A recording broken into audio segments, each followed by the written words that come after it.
Soni news Gulabpura में आपका स्वागत है। भीलवाड़ा जिले के गुलाबपुरा कस्बे में मंगलवार को खारी ग्राम चौराहे पर स्थित पारीक रिसोर्ट में भीलवाड़ा भाजपा लोकसभा प्रत्याशी प्रदेश भाजपा महामंत्री दामोदर अग्रवाल ने कार्यकर्ताओं को धन्यवाद यात्रा में क्या कहा, देखिए समाचार। अगर आप चैनल पर नए हैं तो YouTube channel Soni news Gulabpura को सब्सक्राइब करें, खबर को लाइक करें, शेयर करें और देश दुनिया में गुलाबपुरा क्षेत्र के समाचार कहीं पर भी देखें। आप सभी का सहयोग अपेक्षित है। भारत माता की इसको ज्यादा लगे ऊपर चला जाए।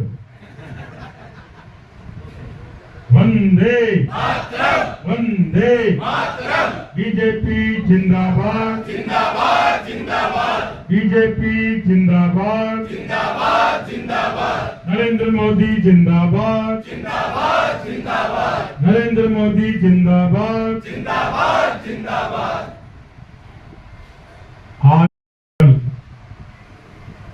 और हुरडा मंडल की इस संयुक्त बैठक में यहाँ उपस्थित श्रीमान जब्बर सिंह जी सांखला, लोकप्रिय विधायक रामलाल जी गुर्जर, पूर्व विधायक वरिष्ठ नेता करतार सिंह जी राठौर साहब, देवीलाल जी साहू, अध्यक्ष नगरपालिका आसीन, श्रीमान तेजवीर सिंह जी चुंडावर, संयोजक विधानसभा, कमल सिंह जी पुरावत, मंडल प्रभारी, हनुमंत सिंह जी राठौर, मंडल अध्यक्ष होड़ा, गुलाबपुरा। प्रोग्राम कल था भैया, हमें सब मालूम है। He should be here। ऐसा नहीं होता। प्रोफेशनल गेम थोड़ी है, देखेगी तो आएंगे। उनके मंडल की बैठक हो रही है, वेरी सीरियस। रेखा जी अजमेरा, कांता जी सोमानी, लक्ष्मण सिंह जी अंटाली, कहाँ है भाई? अरे कहाँ लक्ष्मण सिंह जी?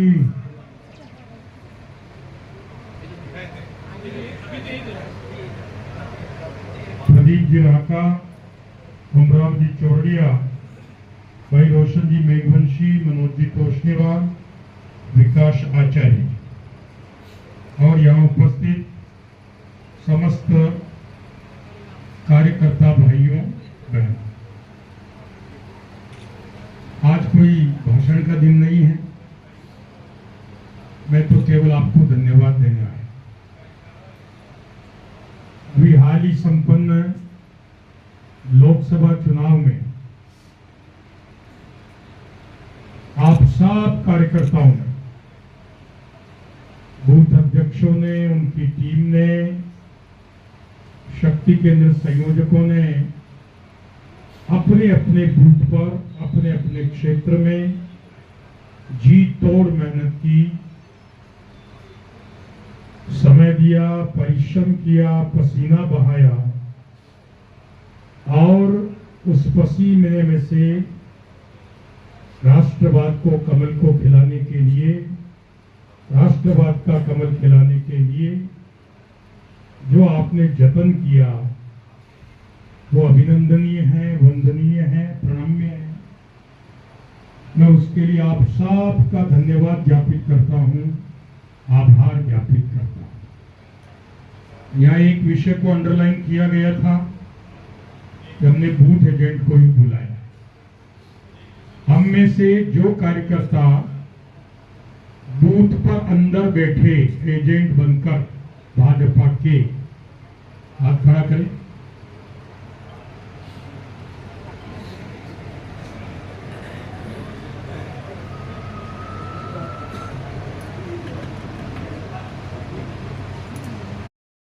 पंचायत राज का हो, विधानसभा का हो, लोकसभा का हो, पार्षद का हो, जो भी चुनाव पार्टी के सिंबल पर होते हैं, यही कार्यकर्ता एक एक वोट के लिए भागदौड़ करते हैं, परिश्रम करते हैं। मुझे बहुत लोग पूछते हैं भाई अभी रिजल्ट ही नहीं आया, धन्यवाद क्यों? मैंने कहा भाई रिजल्ट जो भी हो, हमारे कार्यकर्ता के प्रयत्न में कोई कमी नहीं है। हार जीत तो ईश्वर के अधीन है, मेरे भाग्य में है, लेकिन इन कार्यकर्ताओं ने तो दोनों परिस्थिति में वही काम किया जो इनको करना चाहिए। अब किसने कितना किया, आजकल कोई धूल मिलट तो चलती नहीं है। ईवीएम का जमाना है, ईवीएम में साफ पता पड़ता है कि किस बूथ पर किसने कितनी बात करी और किसने कितना काम किया। तो 4 तारीख को रिजल्ट सामने आ जाएगा, और जैसा रिजल्ट जिस बूथ का या पंचायत का होगा, वैसा प्रतिफल अगर मैं जीतता हूं तो सांसद के नाते उस पंचायत को मिलेगा।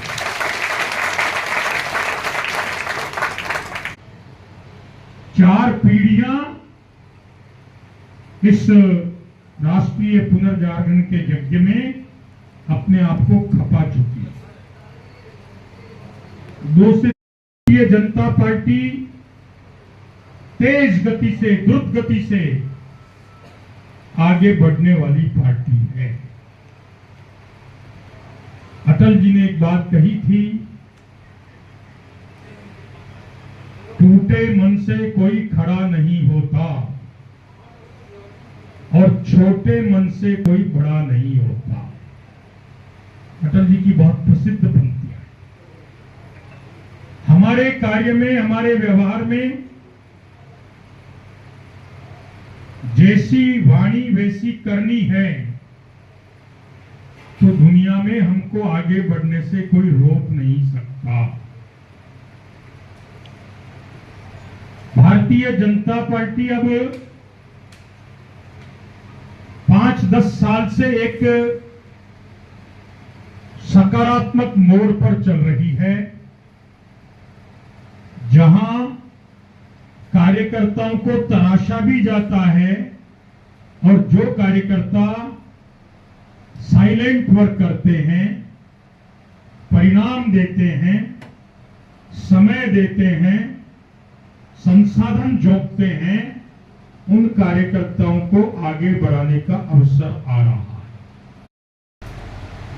भारतीय जनता पार्टी के इस राष्ट्रीय जागरण के यज्ञ में हम सब किसी व्यक्ति के फॉलोअर बनकर नहीं आए, किसी नेता की जूती उठाने के लिए नहीं आए।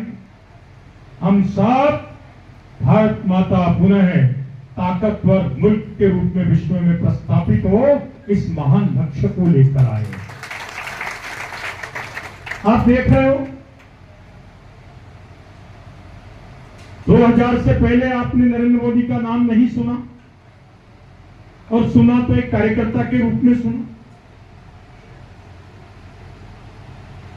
मुझे पता है मोदी जी की साधना कितनी कठोर है। मोदी जी ने मां भारती की सेवा में एक एक पल, रक्त की एक एक बूंद को किस प्रकार से समर्पित किया है। 2001 का दौर आया, बड़े बड़े लोग कबड्डी में थे, कोई शंकर सिंह वाघेला थे, कोई पटेल थे, पता नहीं कौन कौन। संगठन ने तय किया ये नरेंद्र मोदी यहाँ के मुख्यमंत्री होंगे। उस समय तो विधायक भी नहीं थे क्या। और उसके तुरंत बाद गोधरा कांड गठित हो गया। नरेंद्र मोदी को काम करने का अवसर प्राप्त हो गया।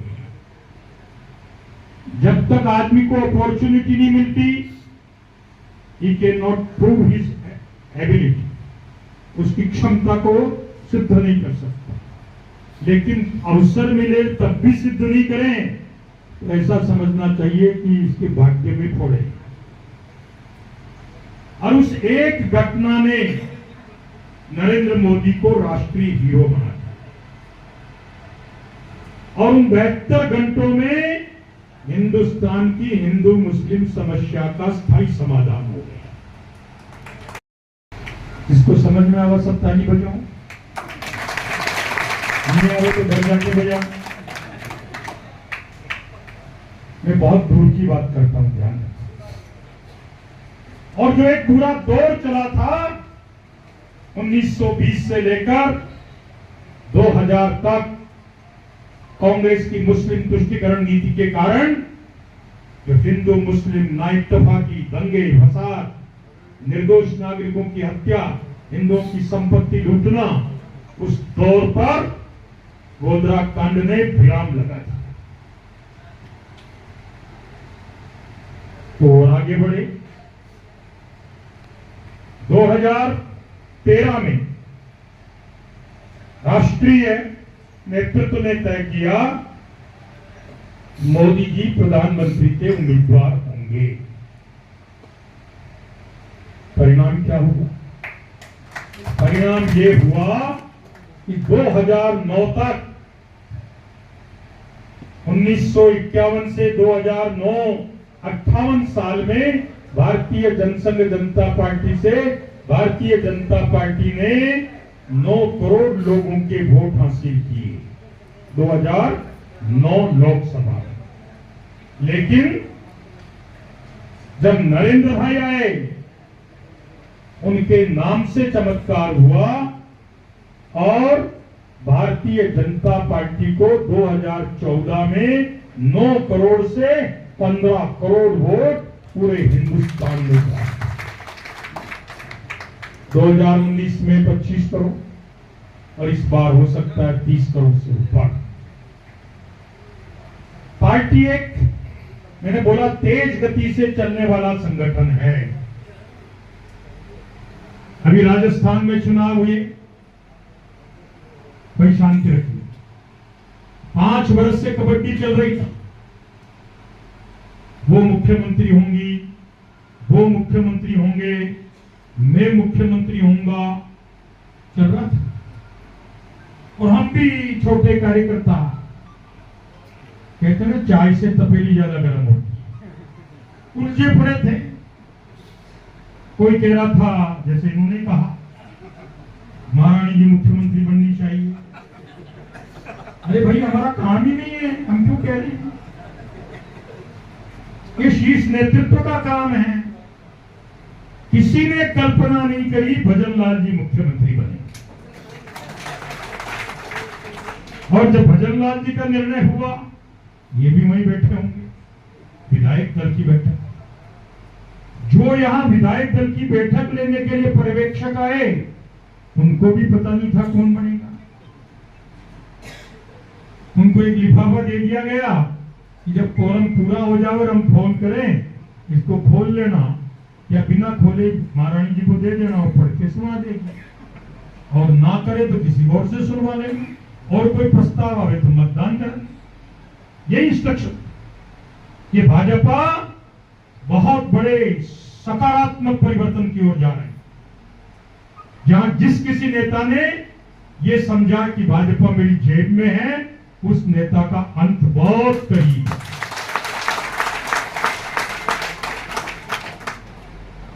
भजन लाल जी का जब नाम बोला, आपने सीन देखा होगा, 3 बार पढ़ा, ये क्या नाम? और भजन लाल जी का जब नाम बोला तो भजन लाल जी तो 5वीं पंक्ति में बैठे। उनको समझ ही नहीं आ रही कि मेरा नाम भी आ सकता है। पड़ोसियों ने कहा, आपका नाम आ गया भजन लाल। तब वो उठकर गए और मुख्यमंत्री बन गए। 10 वर्ष से राजस्थान प्रदेश भारतीय जनता पार्टी के महामंत्री का काम कर रहे हैं। 35 वर्ष से अपना एक एक मिनट भाजपा के लिए समर्पित किया हुआ मंजा हुआ कार्यकर्ता है, जो सरपंच से लेकर मुख्यमंत्री के सफर को जिसने तय किया है। आज वो समय है। सोचा, चाहता तो मैं भी था, मैं एमपी बन जाऊं, एमएलए बन जाऊं। मैं वो नहीं कह रहा हूं कि मैं बनना नहीं चाहता, मैं भी सामान्य कार्यकर्ता, पर मुझे मालूम नहीं था कि मैं बनूंगा। और मैं तो कहा करता था रामलाल जी को, मेरे तो हाथ में रेखा ही नहीं राज की, कहता था, नहीं कहता था समझ से। लेकिन मैं तो देश के गृह मंत्री को रिसीव करने के लिए जा रहा था एयरपोर्ट जयपुर, भाजपा मुख्यालय महामंत्री होने के नाते। बाहर फोन आया, आपका टिकट फाइनल हो गया। उनका क्यों मजाक कर रहा है, लोग 100-100 करोड़ लेके घूम रहे हैं, बड़े बड़े धनाढ्य लोग लगे हुए हैं, मैं तो एक साधारण सा कार्यकर्ता हूँ, मुझे टिकट कैसे मिलेगा? मैं तो दिल्ली भी नहीं गया, मोदी जी से मिला भी नहीं, वास्तव में नहीं। पार्टी तय करती है जी, और इसीलिए भजन लाल जी कहते हैं हर कार्यकर्ता कैमरे की निगाह में है। अब वो दौर है, आप क्या समझते हो केवल तंत्र काम करता है? नहीं, मैं कई जगह पर्यवेक्षक रहता हूं, कितनी एजेंसी वहां काम करती है और कितनी एजेंसी की रिपोर्टिंग होती है, आपको कल्पना भी नहीं। हमारी 7 जनों की टीम इस जिले में लगी हुई है, पिछले 6 महीने से लगी हुई है। मैंने दिल्ली कंफर्म किया, बोले हाँ ये अपनी एजेंसी है। उन्होंने जब मुझे रिपोर्ट दी तो मैं चक्कर खा गया, इतनी बारीक जानकारी, क्योंकि ऐसी जानकारी ऊपर हमारी नहीं जाती है। आज कलकत्ता में रोड शो है मोदी जी का और मैं वहां इंचार्ज हूं, क्या अर्थ है इसका? मैं तो वहां की भाषा भी नहीं जानता, मैं तो वहां की एबीसीडी भी नहीं जानता। जब मैं ऐसा कहता हूं तो वो कहते हैं इसीलिए तो लगा रहे हैं। जो किसी को जानता उसको तो लगाना ही नहीं है, वो तो जानने के आधार पर कहेगा लड्डू गुलाब ने बहुत काम किया या नहीं किया। पर्यवेक्षक बेचारा बाहर का होगा तो उसको पता लग जाएगा इन्होंने किया, उसका परिणाम जाता है ऊपर। और हर चीज नरेंद्र मोदी और अमित शाह के आंखों के सामने से, जेपी नड्डा और बीएल संतोष के सामने से निकलती है।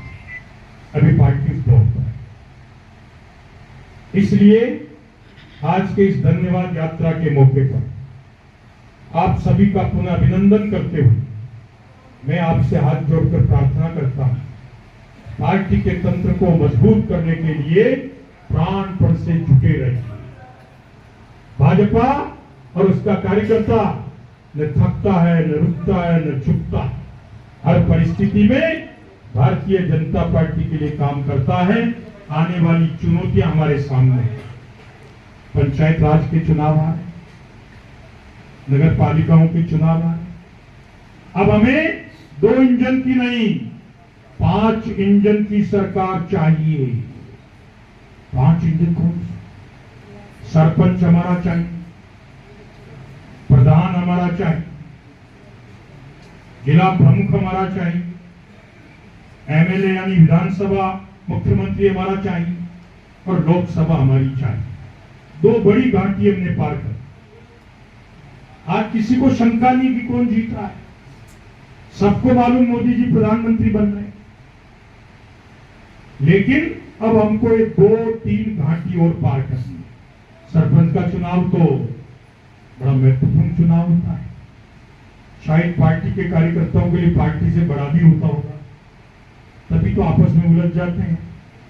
चाचा चाची को, बाप बेटे को, माँ पोती को टक्कर देने पर तुल जाती है। सबको स्कॉर्पियो लानी है, सबको पैसा कमाना है। ये लोकतंत्र का दुर्भाग्य है। आज कोई सीआरडीआर नहीं बनना चाहता, सब सरपंच बनना चाहते। हम एक तरफ कहते हैं निष्ठावान कार्यकर्ता है, तो सरपंच क्यों बनना चाहते हो? कुछ सवाल दाग रहा हूं चिंतन के, लेकिन चूंकि सीआरडीआर का चुनाव सिंबल से होता है, प्रधान का चुनाव सिंबल से होता है, जिला प्रमुख का चुनाव सिंबल से होता है, तो तुम केवल सिंबल की बात कर लें। इस सिंबल का चुनाव जहां भी हो वहां हम एक मुखी होकर चुनाव लड़ें, अन्यथा हमको नुकसान होगा। और इसलिए दिल दिमाग को बड़ा रखना होगा। ये शंटिंग पीरियड है। शंटिंग पीरियड में कई चीजों को एडजस्ट और समझना पड़ता है। मैं मेरे लिए नहीं बोल रहा, मेरा चुनाव हो गया और मुझे तो एक टर्म मिल गई तो बहुत है। मैं तो एक ही टर्म को इतनी ऐतिहासिक बनाना चाहता हूं कि मेरा जीवन भी सफल हो जाए और आपने आने वाली पीढ़ियां भी याद करें। और इसीलिए मैं कहता हूं कि यदि मुझे अवसर प्राप्त होता है तो संसद में जिस दिन बोलने खड़ा होऊंगा और शायद कुछ कर पाऊंगा नहीं कर पाऊंगा कमल सिंह, लेकिन आप सबका सीना 56 इंच का जरूर हो जाएगा। पार्टी में कठोर मेहनत, समर्पण, समय शक्ति देना, निष्ठा से काम करना, ईमानदारी से काम करना, अब उन्हीं कार्यकर्ताओं की कीमत आने वाली। एक स्वर्णिम इतिहास लिखने जा रहा है। मोदी 3 के कार्यकाल में धारा 370-35 से 3 तलाक, सीएए, राम मंदिर के बाद 3 बड़े अध्याय जुड़ने वाले। आज आपने देखा होगा पाकिस्तान के अंदर तथाकथित पाक अधिकृत कश्मीर में आम आवाम हाथ में तिरंगा और मोदी के फोटो लेकर स्वतंत्रता की मांग करके भूखे नंगे पाकिस्तान से भारत की ओर लौटने के लिए आंदोलन कर रही है और पाकिस्तान के नुमाइंदे उन भारत भक्तों पर गोलियां चला रहे हैं। ये अचानक हुई घटना नहीं है, इसके पीछे एक लंबी स्क्रिप्ट है जिसके 2.5 घंटे की पिक्चर निकल चुकी है, हमें पता नहीं। अब आधे घंटे की पिक्चर में परिणाम आने वाला है। और अब हमारे अमित शाह खुलेआम कह रहे हैं, अब राजनाथ सिंह जी ने भी बोला है, जम्मू कश्मीर का पाक अधिकृत हिस्सा भारत का अंग था, है और रहेगा और हम उसको लेकर रहेंगे। और इस मोदी 3 के कार्यकाल में हम पुनः जम्मू कश्मीर के पाक अधिकृत हिस्से को भारत में मिलाकर अखंड भारत की ओर पहला कदम बढ़ाने का बड़ा काम करने वाले। ये छोटा कार्यकाल नहीं है मोदी 3। मैं हमेशा कहा करता हूं, 4 बीबी और 40 बच्चों की मानसिकता से भौगोलिक समीकरण बिगाड़कर, सामाजिक ताना बाना बिगाड़कर इस देश में मिनी पाकिस्तान खड़े करने की मानसिकता रखने वालों को गिरेबान पकड़ने के, वश में करने के कठोर जनसंख्या नियंत्रण कानून इसी मोदी 3 में आने वाला है। देश के संसाधन पर पहला हक मुसलमान का है, ऐसा कहने वालों को सबक सिखाने के लिए समान नागरिक संहिता, कॉमन सिविल कोड इसी संसद में आने वाले। आप बड़भागी, भाग्यशाली हैं। भारत का एक भाग्योदय, भारत का एक पुनरोदय, भारत का एक सांस्कृतिक राष्ट्रवाद का निखरता स्वरूप, गरीब कल्याण का एक दौर और सशक्त भारत की ये छवि आप हम सब इन्हीं आंखों से अपने कार्यकाल में देख रहे हैं। और इसका श्रेय राष्ट्रीय स्वयंसेवक संघ की उस विचारधारा को जाता है जिसने 1925 में राष्ट्रवाद का ये बीज बोया। और ये श्रेय जाता है भारतीय जनता पार्टी के आप जैसे निष्ठावान कार्यकर्ताओं को, और श्रेय जाता है नरेंद्र भाई मोदी जैसे चमत्कारी व्यक्तित्व और नेतृत्व को, जो हिंदुस्तान की आवाम की सैकड़ों करोड़ लोगों की इच्छा और आकांक्षा को पूरा करने के लिए दिन रात एक किए हुए हैं। और मैं उम्मीद करता हूं, क्योंकि हम बड़े कोज और बड़े मिशन के लिए काम कर रहे हैं, इसलिए हमारा दिल दिमाग भी बड़ा रखें और हम सब मिलकर आने वाली चुनौती का मुकाबला करके कांग्रेस को परास्त करके हिंदुस्तान में जो राष्ट्रवाद का सनातन का झंडा बुलंद हुआ है, इस झंडे को और दिग दिगंतर तक ऊंचा करने के लिए प्राणपण से जुटे। इसी अपेक्षा के साथ मैं अपनी वाणी को देता हूं विराम। जय श्री राम, जय श्री राम, जय श्री राम, जय जय